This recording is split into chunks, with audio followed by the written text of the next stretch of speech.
Welcome to the Right to Reason podcast. I'm your host, Robert Stanley. Today, we were scheduled to talk to a white supremacist and a professor that specializes in white privilege research. But that conversation has been delayed due to scheduling issues, so a couple of friends of the broadcast came back to help us out. We're joined with Seamus from the Free Thought Prophet and musician Michael Moore, talking about how this election is bullshit. It's the Right to Reason podcast. Will you commit to making sure that there is a peaceful transferal of power after the election? Well, we're going to have to see what happens. You know that I've been complaining very strongly about the ballots, and the ballots are a disaster. I understand that, but people are rioting. Do you commit to making sure that there's a peaceful transferal of power? We want to get rid of the ballots, and we'll have a very peaceful. There won't be a transfer, frankly. There'll be a continuation. The ballots are out of control. You know it. And you know who knows it better than anybody else? The Democrats know it better than anybody else. The only way we're going to lose this election is if the election is rigged. Remember that. What's going on with balloting will prove to be one of the great catastrophes in the history of our country. The problem they have with the ballots is the people sending the ballots and the people counting the ballots. And who are they sending them to? Where are they being sent? Those paper ballots you talk about a bad thing? Counterfeit them, forge them, do whatever you want. It's a very serious problem. Fake ballots, millions and millions of ballots. Cheating with those ballots, all of those unsolicited ballots, those millions of ballots. It's a scam. Sending ballots. This is going to be the scam of all time. They're trying to make our numbers look bad. There's fraud. There's missing ballots. There's going to be fraud. It's a disaster. What they're doing is a hoax with the ballots. One of the great embarrassments in the history of our country. They're setting it up for chaos. What they're doing is trying to sow confusion and everything else. I think it's going to be a terrible time for this country. This episode of the Right to Reason podcast is brought to you by our patrons and contributors like me. We have all recognized the value of the unrestrained marketplace of ideas and have decided to make a difference. You can make a difference too. Contribute at patreon.com/right and learn more about your right to reason at therighttoreason.com. Your activism is appreciated.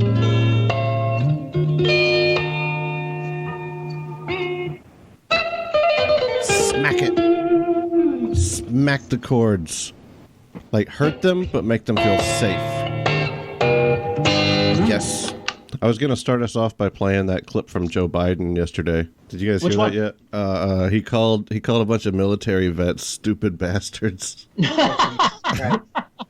You just don't shoot yourself in the foot, man. That's all the Democrats have to do is not. That's all they have to do. Don't shoot yourself in the foot. His whole strategy of staying in the basement was probably the smartest thing he could have done. Oh, sure, because Trump is his own worst enemy, and if you just let them just self-destruct, they'll do that. But if you're going to eat up that bandwidth with your own behavior, then it's going to, because the Fox News viewers and the Or News viewers are just waiting for the Democrats to do something just vaguely or remotely salacious or controversial, so they can go, I see, there's no difference between the two, and then they sort of smear and conflate and misproportion the two, and oh sure, yeah, there's no difference between, It's nuts. All right, hold on, I'm gonna get this audio and play it for you guys. Notwithstanding what you may hear about me, I have incredibly good judgment. One, I married Jill, and two, I appointed Johnson to the academy. I just want you to know that. Just clap for that, you stupid bastard. You catch it? He said, clap for that, you stupid bastards. And then he proceeds it was pretty playful, though. In the context of it, it was fairly playful. Yeah, I think he's trying to make a joke. He continues to go on and say they're dull and slow. And I think it's the same time he did that. He called that chick a dog-faced pony soldier. Yeah. Or that time he called it was like an auto worker or some kind of called the guy fat. Yeah, called him fat. Said let's step outside. Like he's trying to come off tough because he's like, oh well, Trump is tough, so I'm gonna be tough too. But he fails at it miserably. And also, too, we don't really want that. I mean, I shouldn't say we. I don't know what the collective we is, because there's multiple different subcultures all vying for the zeitgeist. But Democrats typically will accept a more professorial person from the intelligentsia. I mean, that's why Obama was just so popular. Exactly. We appreciated the fact that he was a constitutional scholar, and more of that, please. More of that. Yeah. Any day over this crazy nonsense. The DNC, they don't get it. They just don't get it. They think, oh, this is how we win. We use Trump's game. But they don't get that the reason Trump is successful and has been successful is because everybody hates liberals so much. They hate the Democrats. Even liberals hate the DNC. So all he has to do. We hate the status quo. We hate the word exactly. It's coming to, But the other thing is, I make the argument that they don't want to win. The fact that they put forth probably basically Hillary Clinton was a horrible candidate. Yeah. And it's like they've almost doubled down with going with Biden and then picking Kamala Harris. Could they pick somebody more to the right than Kamala Harris? Give me a break. And the other thing is, what are their ads? What are they offering? They're still offering the same kind of thing that Hillary is. There is no difference in their platform or their subject matter, their narrative. It's simply this. Hello, I'm so-and-so. I am not Donald Trump. Yes. Vote for me in November. That's it. And with Donald, I joke all the time with my kid. I kind of think sometimes that, like, whenever he tweets things and stuff like that, I like to imagine that he's like a hostage. Like, he didn't want this job, and now he has it, and he's trying to come up with crazy shit to, like, oh, this will get me fired. I'll do this. Nobody will fire him. Like the lady he picked today or he's going to pick for the seat on the Supreme Court. Are you freaking kidding me? Tell me about it. I don't know a lot about this chick. Okay, so extreme Catholic conservative. Oh boy. Yeah. Members of the group swear a lifelong oath loyalty called a covenant to one another and are assigned and are accountable to a personal advisor called a head for men and handmaid for women. The group teaches that husbands are the heads of their wives and should take authority over the family. Oh, God. The group describes itself as a charismatic Christian community. Oh, my God. The heads of handmaidens give directions on important decisions, including whom to date or marry, or where to live, where to take a job or buy a home, and how to raise a child. So that's in the handbook of the group that she's in. The Handmaid's Tale.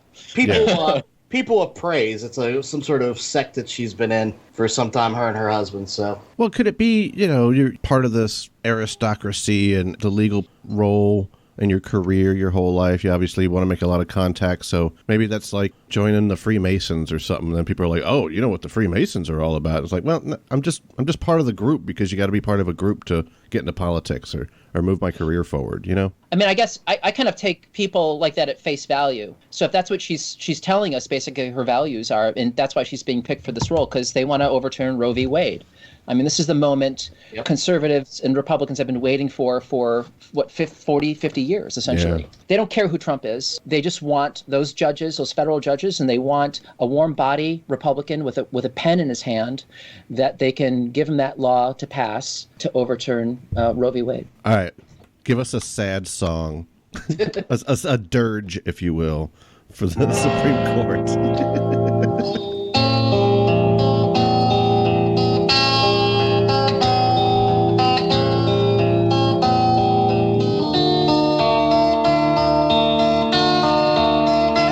It'd be cool. Take the volume down a little bit, and then I can intro you guys while you can give us like an intro song.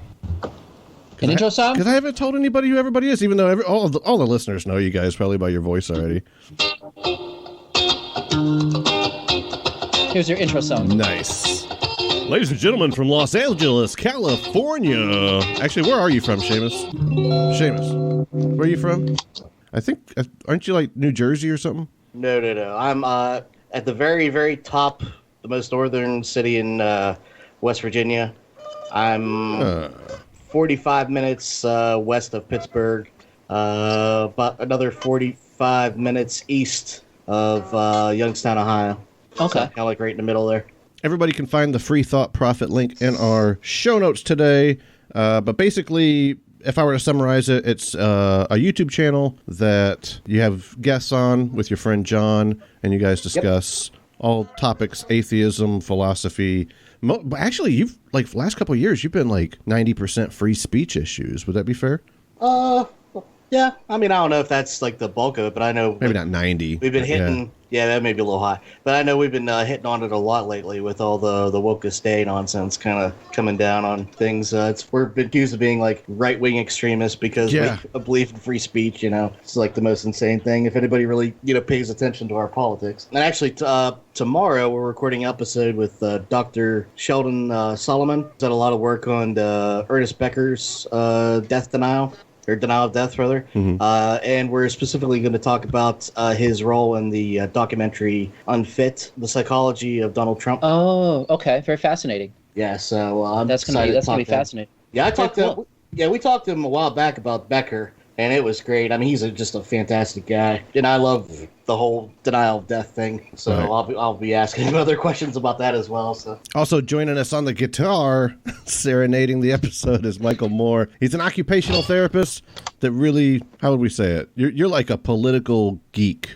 Would that be fair? You're super into it. Big time. I'm a heavy duty political geek. Yeah, for sure. I've got my morning coffee reading list from the New York Times and Washington Post, and then I'm a sucker for all those. It started under the Bush administration. What was it? The Price of Loyalty, the Treasury Secretary O'Neill book about Bush at that time. I started, and then one after another. I just got kind of falling into the whole thing. My mother was in politics in the 70s. She was a feminist here in Detroit, Michigan. She was a PhD in psychology and taught at Wayne State University and was on the board of trustees at Wake County Community College. And so it was a political family. I remember, canvassing for her as a little boy and doing things like that around the local neighborhoods here in suburban Detroit. She'd show up to the protest in high heels. I'm guessing toeless.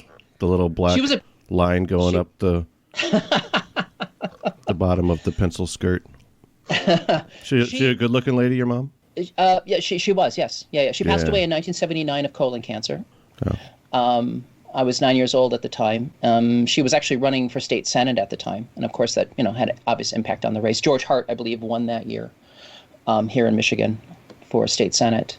Very lovely lady. You know what? I'm very charitable to women like Hillary Clinton. Because if you ask me about, what was my mother like, I would say, Hillary Clinton.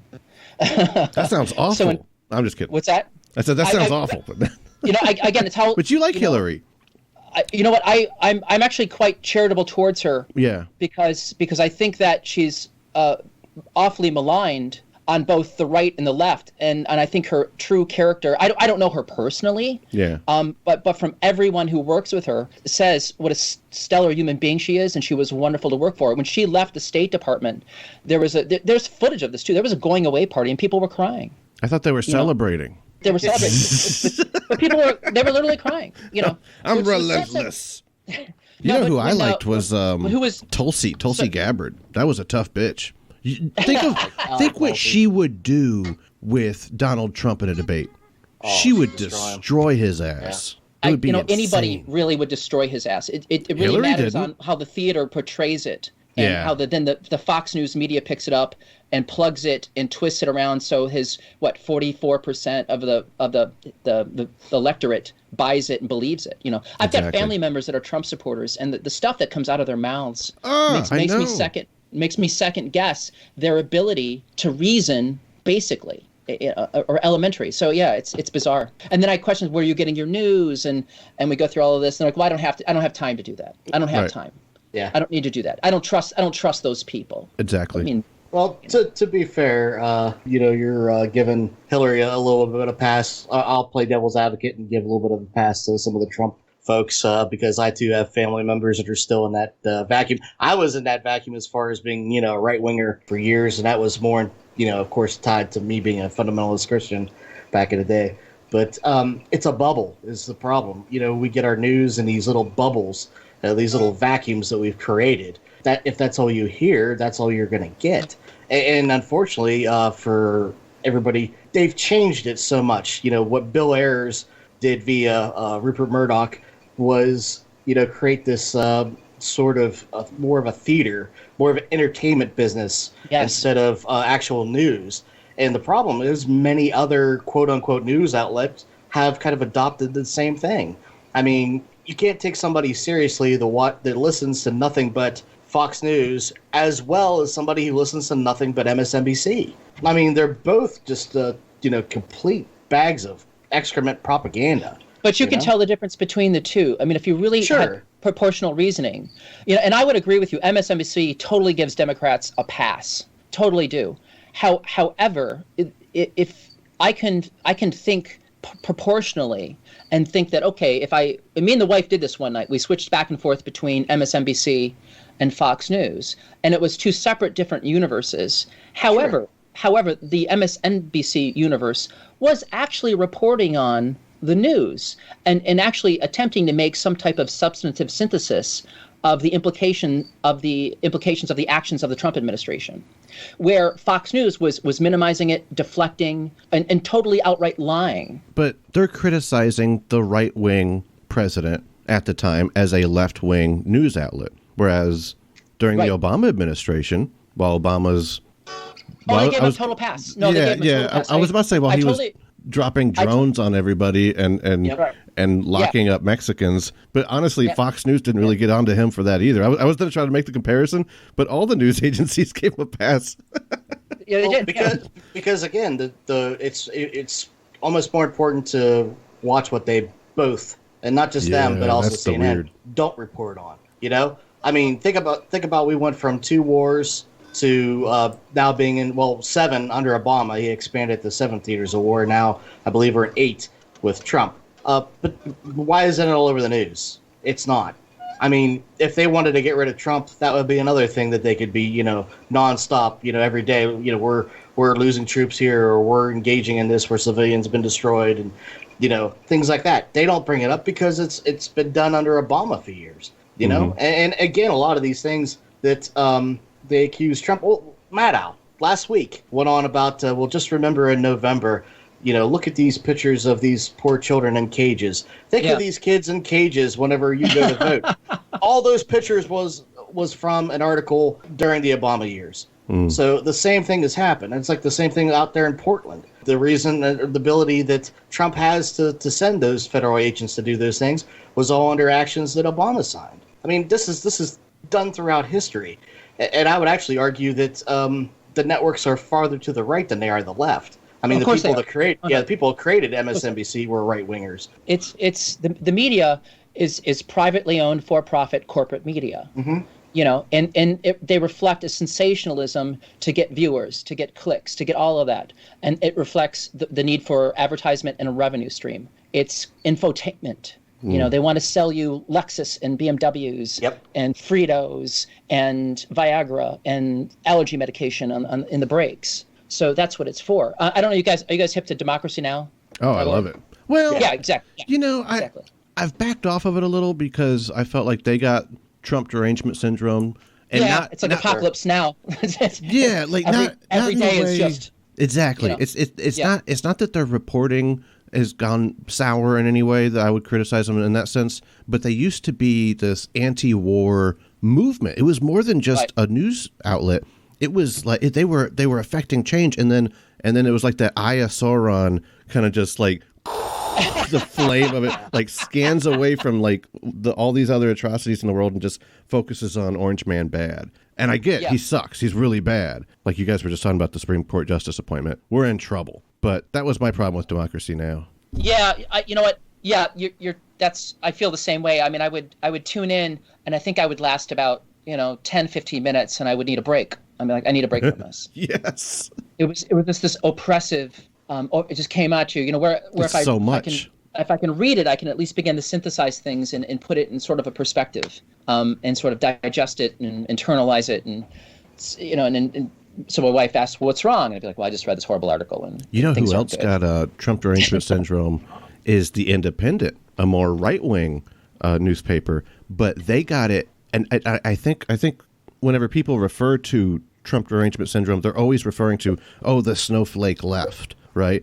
But It's happening with the right as well, where that's all they talk about. All they do is suck his dick 24/7. Yeah. And the Independent used to be, or no, it wasn't the Independent. What am I thinking of? The Federalist. You guys ever pay attention? They got a podcast. And, no, I'm sorry. This one got past me. Tell me about it. Well, I wouldn't waste your time with it now, because all it is Trump good, Trump good, Trump good, Biden bad. And it used to be a libertarian news agency. It was more like Democracy Now! In the sense of, even though they were libertarian, they would keep their opinions to kind of like a special segment of the broadcast. But we're just reporting on, here's the things that are happening in terms of your freedom and your liberties, which are, I'm not a libertarian, but those are things I care about. And I'm really disappointed with them. But in fairness, it's not the same as Democracy Now! Because it's not like Democracy Now! Started becoming full of it. They just redirected their attention, whereas Federalist redirected their attention and they're full of shit. Robert, you bring up an important point that I've tried to articulate to people when people try to pin me down on, what are your beliefs, and they try to stick me automatically in this very convenient hole or pigeonhole. I said I'm a libertarian leftist. I don't want anybody with a gun and a uniform getting in my face and telling me how to live my life. But at the same time, I love civilization, and I understand the complexity and the interworkings and the needs of compromise for those tenets and pillars of civilization to exist. Paying taxes. I'm happy to pay taxes so that the single lady down the street with 2 kids has food and has access to healthcare. I'm happy to do that. I don't want to pay extra taxes because my local police force wants a tank. Right. I don't want that. And I think libertarians would back me up on that if they were really honest. And liberals, we've got much more in common than we don't. And so I try to fight the fact of being placed in a very definable category. Like my relatives, when they talk to me, they speak to me in terms of assuming I'm a Biden supporter. Mm-hmm. Well, I am by default. Right. Sure. Right. But I'm okay with that. I'm not upset about being stuck in a Hobbesian trap. I've gotten that. That's what it's like to be an honest American. You're stuck in a Hobbesian trap. Lesser of two evils. Yep, that's where we are. And it's okay. I'm going to show up to the polls and I'm going to make an educated, honest decision that I think is beneficial. Am I happy about it? No, but I don't have to be happy about it. I just have to participate. 4 days. 4 days to the first debate. Oh, fantastic. It's going to, I am so depressed about Trump being president for another 4 years. I don't have your optimism, Mike, but... listen, I'm not optimistic. Oh, okay. I'm not. No, I think it's right now, listen, you get those polls, within several points, man, you're really looking at the Electoral College having a really heavy weighted favor for Trump. Yeah. The only way Biden will win is if, I'm optimistic about this fact. In 2016, 46% of the electorate did not vote. Now, what does that mean? Okay, are they going to now show up to vote? Will some of them show up to vote? Oh, I think so. How will they vote? I don't know. The people that thought their vote didn't matter and they realized, wait a minute, this guy got in office, they'll probably show up to vote. Will they vote for Biden? I think it's a likelihood that a majority of them will. Will it matter? I just don't know. I'm voting Kanye. If he's on the ballot, I'm voting Kanye. Let's just drive this mad shit right into the river. I am so looking forward to these debates. I mean, Trump is going to destroy that man. And here's the other one. It's going to be weird because there's no audience. This will be the first presidential debate that's just occurring with 2 guys on a stage pretending. That's going to work for Biden, though. Trump loves an audience. That's why he's doing these insane rallies and jeopardizing the health and safety of his supporters. Yeah. Because he wants that feedback. He loves he's a rock star. He's good at it, though. Oh, he's amazing at it. He's good at it. That moment when Hillary said something about what if he was in charge of our legal system or something like that, and he says, "You'd be in jail." It was like the timing, everything, just nailed it, and everybody laughs. Yeah, I think he'll destroy Biden, and I really do. But I agree that the lack of audience is going to throw his timing off, possibly. Well, Biden's going to try to sound tough. Again, I think, and I got a bottle of whiskey right on this, but I'll gladly go without. But I guarantee you, Trump's going to win. And again, I really do. The longer this stuff goes on, it's just all theater. They want him in power. They agree more with him than they don't. They agree. Actually, they agree on his policies. Even the never Trumpers, whenever they're asked, if they bring up the policy or actually talk about the policy issues, the meat of it, they're fine. They just don't like his verbiage and how he does it, the uncouthness of him, right? And he's the perfect scapegoat. If a policy fails or is unlikable, or especially one that they would like to get through, they'll just say, "Oh, it's horrible." But you know what? We're going to vote right with him because that's what we do. We expanded his military. We voted on every budget, everything he's ever asked. The wall money, because that's how we. They gave him the wall money. Yeah. It's freaking crazy. Yeah. Is this like a conspiracy? Are we at that level where the entire Democratic Party, or at least the leaders of the Democratic Party, are secretly supporting Donald Trump? Well, they're definitely far more right-wing than they are ever been. You know what I mean? Ever since Clinton, the whole party has moved to the right. They both drifted quite radically to the right, yes. Because of money. A good example of this idea is Clinton's policies and the things that he passed through. Bush couldn't get NAFTA through, but Clinton did it with no problem, right? Exactly. Correct. He destroyed the Glass-Steagall, expanded the FCC. All the things that you think a right-winger would do, he did. Yep. Yeah. Media consolidation that we have today, Yeah.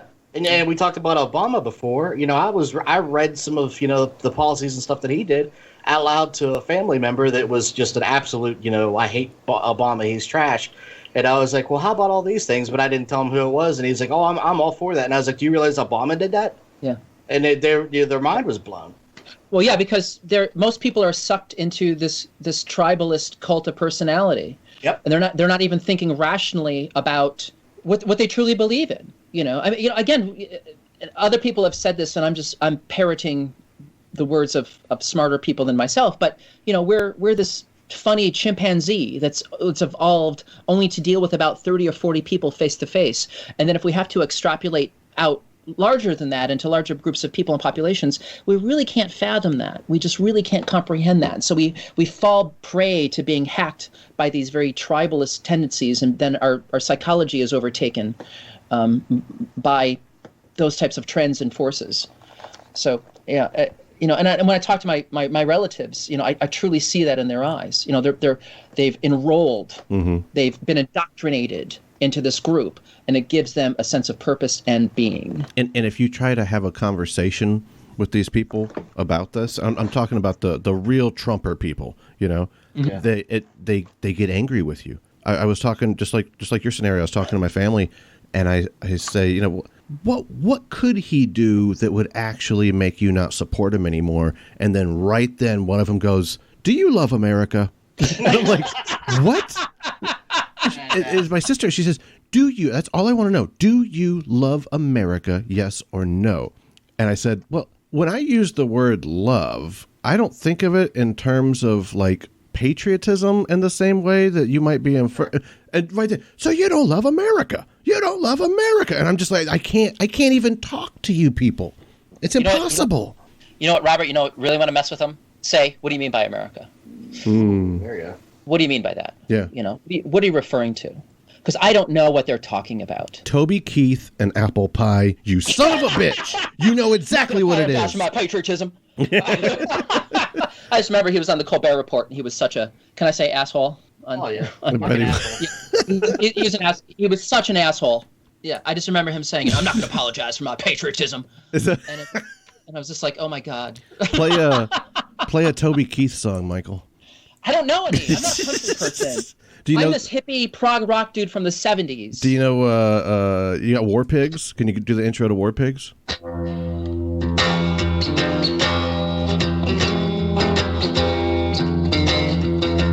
That's where we're headed. Take me a second. It's kind of that drone-y. It's been a while. Do you remember the immigrant song? Speaking of Obama's immigration policies.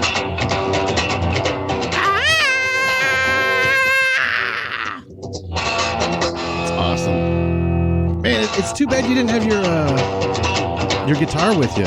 There we go. That would have been awesome. You two could have teamed up. Maybe next time. Sure. I'm a big Page fan. So that's right. I've gotten into Rush recently. I actually saw them on their next to last tour. So I was kind of late to the party, but I love Rush, but don't really know a lot of their stuff as far as playing. I think Fly By Night was the only one that I picked. Oh, and Working Man. So definitely like the early stuff before they really got serious and prog, which I fucking love. But Seamus has played the guitar on this podcast like 3 or 4 times now, I want to say. But he wrote he wrote a Right to Reason song, and we still haven't put it together because I can't contribute musically in any way.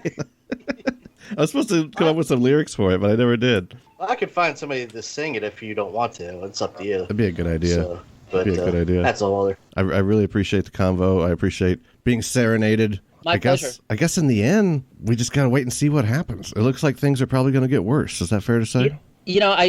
I'm trying to the positiveness from this I'm taking is to try to just continually be a more patient, better human being to my fellow human beings who are not doing that well.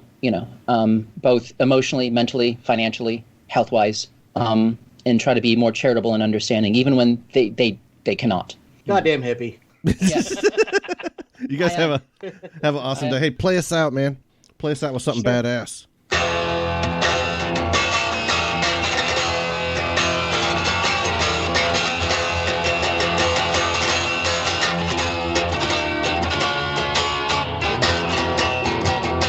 Thank you to Mike and Seamus. Thank you to Dave Blair at DaveBlairMusic.com. Thank you to Feedspot.com for promoting the Right to Reason to the top 10 atheist podcasts. They are in the show notes as well. Thank you to our patrons. You can support this broadcast at patreon.com/right and learn more at therighttoreason.com. I'm going to close us out today with some more music from the very talented Michael Moore. Next week, I'll speak with the famous Christian apologist, Eric Hernandez. Between now and then, remember that you have the right to reason.